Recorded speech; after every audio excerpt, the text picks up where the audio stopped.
Real licence দুই পাতা, একটা হচ্ছে পেশাদার লাইসেন্স, একটা হচ্ছে অপেশাদার লাইসেন্স।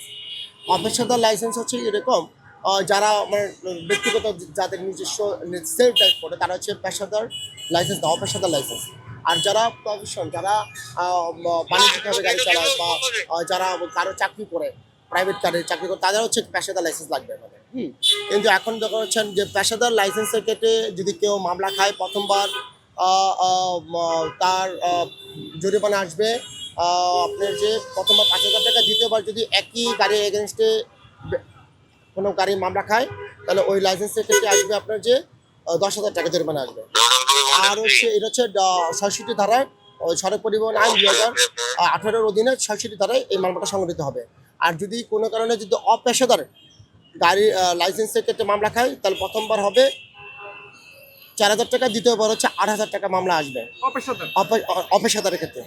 কিন্তু এটা এটা আপনার মোটরসাইকেল হতে পারে, এটা সিএনজি হতে পারে, বা এটা আদারওয়াইজ প্রাইভেট কার হতে পারে, যে কোনো গাড়ি হতে পারে। আর বিশেষ করে বাস বা যারা যে প্রাইভেট কারে যারা বাণিজ্যিকভাবে চালাচ্ছে, যেমন কারো মালিকের চাকরি করতেছে, বা সিএনজি যারা সবুজ সিএনজি বা যেটা যেটা বাণিজ্যিক কারণে চলতেছে, সেগুলো কারণে হলে সেটা প্রথমবার 5,000 টাকা আসবে, দ্বিতীয়বার 8,000 টাকা, দ্বিতীয়বার হচ্ছে আপনার 10,000 টাকা আসবে।